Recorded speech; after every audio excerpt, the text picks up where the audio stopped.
Saudara, terima kasih Anda masih bersama kami. Saudara, harga cabai rawit yang terus melejit sejak pergantian tahun membuat petani di Kabupaten Jombang senang. Pasalnya saat ini bertepatan masa panen raya sehingga keuntungan petani semakin berlipat. Harga cabai di tingkat petani Mojowarno Jombang saat ini naik drastis dari Rp40.000 per kilogram naik jadi Rp40.000 per kilogram. Bulan Januari ini juga bertepatan dengan masa panen raya cabai sehingga petani mendapatkan keuntungan berlipat. Bahkan melimpahnya panen raya setiap memetik cabai 2 kali seminggu, para petani bisa mengumpulkan sebanyak 1 hingga 2 kuintal.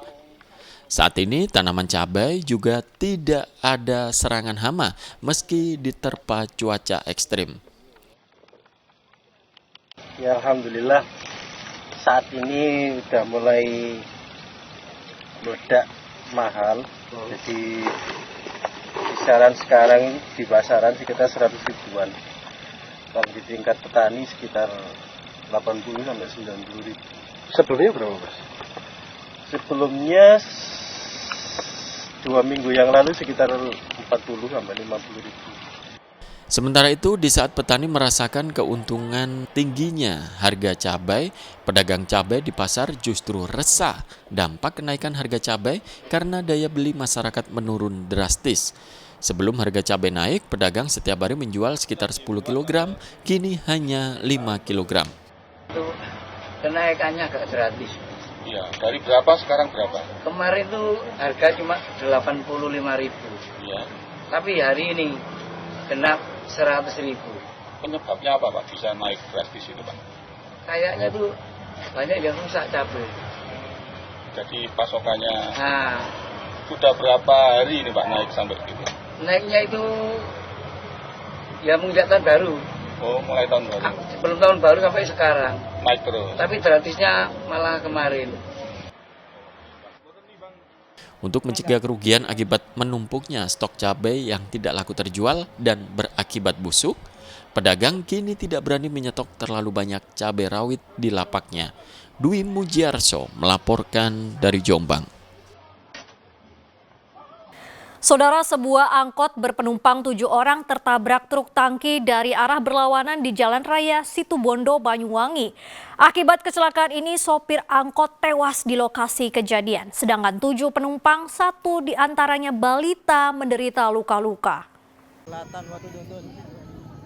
Sebuah mobil angkutan kota atau angkot ringsek setelah tertabrak truk tangki di Jalan Raya Situbondo, Banyuwangi, kawasan Watu Dodol, Minggu pagi. Akibat kecelakaan ini, sopir angkot bernama Doan Agus Pratama warga Desa Ketapang, Banyuwangi tewas di lokasi kejadian.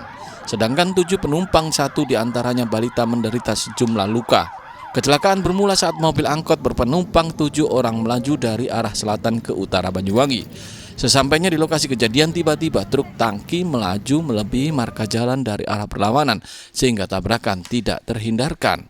Akibatnya sopir angkot Doan Agus tewas ketika akibat terluka parah di kepala dan terjepit kabin angkot. Ya, tadi supir sempat terjepit. Jadi kronologi awal, dugaan awal adalah karena itu jalur nasional, untuk kendaraan truk itu sempat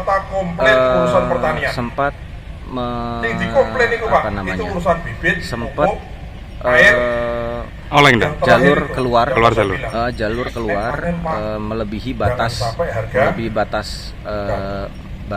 marka. Usai proses evakuasi yang tidak mudah, jenazah sopir angkot dibawa ke RSUD Blambangan, sedangkan 7 penumpang yang terluka diantaranya balita dilarikan ke rumah sakit. Kasus kecelakaan ini masih ditangani tim Satlantas Polresta Banyuwangi. Taufik Ferdiansyah melaporkan dari Banyuwangi. Saudara, diduga mengantuk, motor yang dikendarai pedagang mie ayam oleng dan menabrak pohon di Ngawi. Kerasnya benturan membuat korban tewas di lokasi kejadian.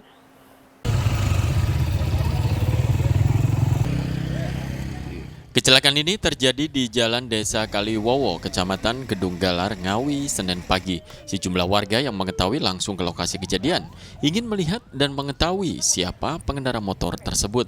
Setelah dicek, ternyata korban diketahui bernama Muhammad Saifuddin, usia 33 tahun, warga desa Bangun Rejo Kidul, Kecamatan Gedung Galar, Ngawi, yang sehari-hari berjualan mie ayam. Setelah diidentifikasi, jenazah langsung dievakuasi ke Rumah Sakit Dr. Suroto Ngawi. Kecelakaan bermula ketika korban melaju dari arah Jogorogo menuju Gedung Galar sehabis belanja dari pasar. Diduga masih mengantuk, motor korban oleng dan menabrak tiang telepon hingga akhirnya menghantam pohon. Setahu saya ya orang korbannya tadi udah tergeletak di situ dan motornya udah hancur di situ. Ya gitu aja. Meninggal di lokasi? Iya, meninggal di lokasi langsung. Itu nabrak pohon atau gimana, Pak? Kayaknya sih nabrak pohon terus ke selokan itu. Itu orang mana dia, Mbak? Orang Pulo, depan SD Condo. Oh, gitu. Terus jenazah kemana, Mbak, sekarang? Jenazah dibawa ke RSUD. Berawal dari kendaraan roda 2 dari arah selatan ke utara. Jadi pengendara selip sendiri, tidak bisa menguasai laju kendaraannya sehingga menyerempet tiang telepon sehingga menumbur pohon. Akhirnya korban meninggal demikian. Selanjutnya jenazah kemudian. Jadi terima kasih, jadi upaya kami mendatangi TKP dan olah TKP selanjutnya mengevakuasi korban ke RSUD Ngawi untuk dilakukan otopsi atau visum luar. Kasus kecelakaan ini kini dalam penanganan unit Gakum Satlantas Polres Ngawi. Dirgo Suyono melaporkan dari Ngawi. Saudara, sebuah mobil yang dikendarai seorang perempuan di Madiun terbakar. Tidak ada korban jiwa dalam peristiwa ini, sebab saat mobil mengeluarkan asap, pengemudi langsung memarkir kendaraannya di sebuah halaman samping masjid dan keluar mobil. Mobil ini terbakar di Jalan Tamrin, tepatnya di Kelurahan Klegen, Kecamatan Kartoharjo, Kota Madiun. Hanya dalam hitungan menit, api langsung membesar dan membakar seluruh bodi. Sejumlah petugas pemadam kebakaran yang datang ke lokasi berusaha memadamkan api, namun kondisi mobil rusak parah. Mobil yang dikemudikan Niken, warga Kelurahan Nglames, Kecamatan Madiun, awalnya melaju dari arah Madiun menuju Ponorogo. Di lokasi traffic light Kelurahan Klegen, Kecamatan Kartoharjo, bagian depan mobil tiba-tiba mengeluarkan asap.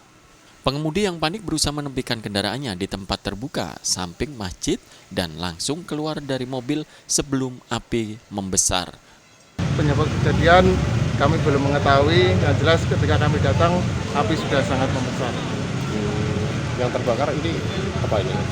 Ya, satu unit mobil X-Trail yang habis semuanya.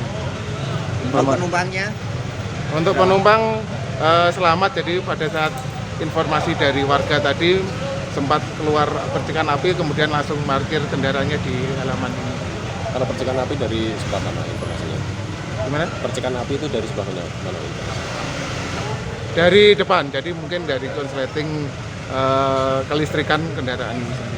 Kebakaran diduga akibat korsleting pada kelistrikan mobil. Untuk mengetahui penyebab pasti terbakarnya mobil, bangkai mobil dievakuasi untuk dilakukan investigasi oleh polisi. Dirgo Suyono melaporkan dari Madiun. Saudara, dua perempuan kakak beradik di Kediri ditemukan tewas membusuk di rumahnya. Sehari-hari kedua korban tinggal hanya berdua dan diketahui memiliki riwayat depresi berat sejak ditinggal mati kedua orang tuanya. Warga Desa Rembang, Kecamatan Ngadilui, Kediri, digegerkan dengan penemuan dua perempuan kakak beradik bernama Femala Purwikosari, 45 tahun, serta Yuyen Febriansari, 43 tahun, yang tewas membusuk di dalam rumahnya.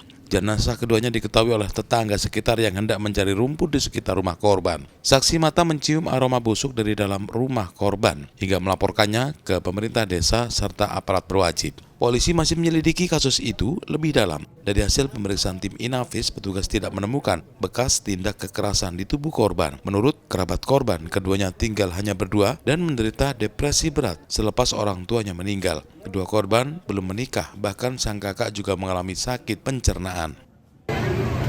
Ditemukan dan kemudian memanggil anggota kami, anggota reskrim, masuk secara bersama-sama. Ditemukan ada jenazah korban, 2 perempuan di dalam kamar. Kakak adik itu? Ya, Kakak adik, saudara? ya, ini kedua korban perempuan, kakak beradik. Penyebab kematian dan Penyebab meninggalnya belum diketahui, tapi kami sudah datangkan dari Inavis, dari keluarga menyetujui untuk dilakukan visum keluar di Rumah Sakit Bayangkara. Kalau yang kakaknya, yang malah itu dia memang punya sakit asam lambung akut. Dulu pernah punya riwayat operasi. Terus mungkin yang sering sakit-sakitan itu memang kakaknya. Mungkin karena kakaknya yang duluan meninggal, si Yuyen adiknya ini tidak mau keluar, tidak berani, akhirnya dia menutup diri dari tetangga, juga tidak memberitahu. Mungkin dia akhirnya depresi, bingung, tidak mau makan atau gimana. Tujuannya memang ikut sekalian nyusul kakaknya. Polisi masih menunggu hasil visum dan memeriksa sejumlah saksi untuk memastikan penyebab kematian korban. Danus Sukendro melaporkan dari Kediri. Saudara, setelah dinyatakan hilang, seorang nelayan warga Kecamatan Telanakan Kabupaten Pamekasan ditemukan tim SAR dalam kondisi meninggal dunia. Mayat korban ditemukan mengapung di perairan Desa Telesah dan langsung dievakuasi untuk diserahkan ke keluarga. Korban ditemukan pertama kali oleh nelayan Desa Telesah, Kecamatan Telanaan, Pamekasan. Saat ditemukan korban dalam kondisi meninggal dunia dan mengapung di tengah laut desa setempat. Tim SAR gabungan dari Basarnas, TNI AL, BPBD, Syah Bandar, dan Forum Relawan Bencana segera menuju lokasi penemuan jasad korban untuk dilakukan evakuasi. Sampai di darat, korban dibawa ke Puskesmas Telanaan untuk diidentifikasi. Sebelumnya korban Darwin bersama temannya Zain Abdurrahman berangkat mencari ikan di laut desa setempat Sabtu sore. Tiba-tiba perahu sampan yang ditumpangi dihantam ombak dan terbalik. Seketika itu keduanya terlempar ke air. Abdurrahman yang mengetahui Darwin tidak bisa berenang berusaha menolong, namun usahanya gagal dan korban terbawa oleh ombak. Abdurrahman berenang ke pantai dan ditolong nelayan lain. Korban itu mancing, berangkat jam 3 sore. Sampai di TKP jam 5, kapal mengalami musibah, tenggelam. Kebetulan korban itu tidak bisa berenang atas nama Darwin. Akhirnya korban yang satunya, temannya itu berusaha menolong, tapi karena sudah tenaga habis, akhirnya terlepas. Darwin hilang, terus Abdurrahman sendiri berhasil ditolong oleh nelayan setempat di daerah lokasi itu. Setelah diperiksa di Puskesmas Telanaan, jasad korban diserahkan kepada keluarga untuk dimakamkan. Fatur Rosi melaporkan dari Pamekasan. Saudara, jelang putaran kedua Liga 1, Persebaya Surabaya resmi mendatangkan 2 pemain asing baru. 2 pemain asal Eropa Timur itu menempati posisi penyerang dan bek. Kehadiran 2 pemain asing baru ini melengkapi kuota 8 pemain asing yang dimiliki tim Bajul Ijo. 2 pemain tersebut adalah Dejan Tumbas asal Serbia yang berposisi penyerang, serta Dime Dinov asal Makedonia Utara yang biasa bermain sebagai pemain belakang. Meski baru didatangkan di pertengahan musim, keduanya dikontrak dengan durasi 2 dan 3 tahun. Usai menandatangani kontrak, 2 pemain baru ini diperkenalkan dengan pemain lainnya saat sesi latihan di lapangan Tor Surabaya. Direktur Operasional Persebaya Surabaya Chandra Wahyudi mengatakan kedatangan 2 pemain asing baru ini diharapkan bisa menambah kekuatan antar lini skuad Green Force di putaran kedua Liga 1 2024-2025. Keduanya juga bagian proyek jangka panjang tim Bajul Ijo karena dikontrak lebih dari 1 musim. Pemain di putaran kedua sudah kita pertimbangkan sebagai hasil berdiskusi dengan tim pelatih. Memang kita ingin menambah 2 pemain asing. Tentunya dengan pertimbangan agar kekuatan Persebaya di putaran kedua menjadi lebih baik. Tapi kami juga mempertimbangkan chemistry tim yang sudah terbangun selama ini selama putaran pertama. Sehingga kami memilih pemain-pemain yang menurut manajemen dan juga tim pelatih itu bisa menambah kekuatan Persebaya. Kehadiran 2 pemain asing baru ini melengkapi kuota 8 pemain asing Persebaya Surabaya. Sebelumnya tim Bajul Ijo telah memiliki Bruno Moreira, Slamko Damjanovic, Gilson Costa, Francisco Rivera, Muhammad Rashid, dan Flavio Silva. Dari Surabaya, Arif Purwanto melaporkan. Saudara, informasi tadi sekaligus menjadi akhir perjumpaan kita dalam liputan 6 SCTV daerah Jawa Timur kali ini. Atas nama rekan kru yang bertugas, saya Anelis Pramadani pamit undur diri. Terima kasih atas perhatian Anda dan salam SCTV.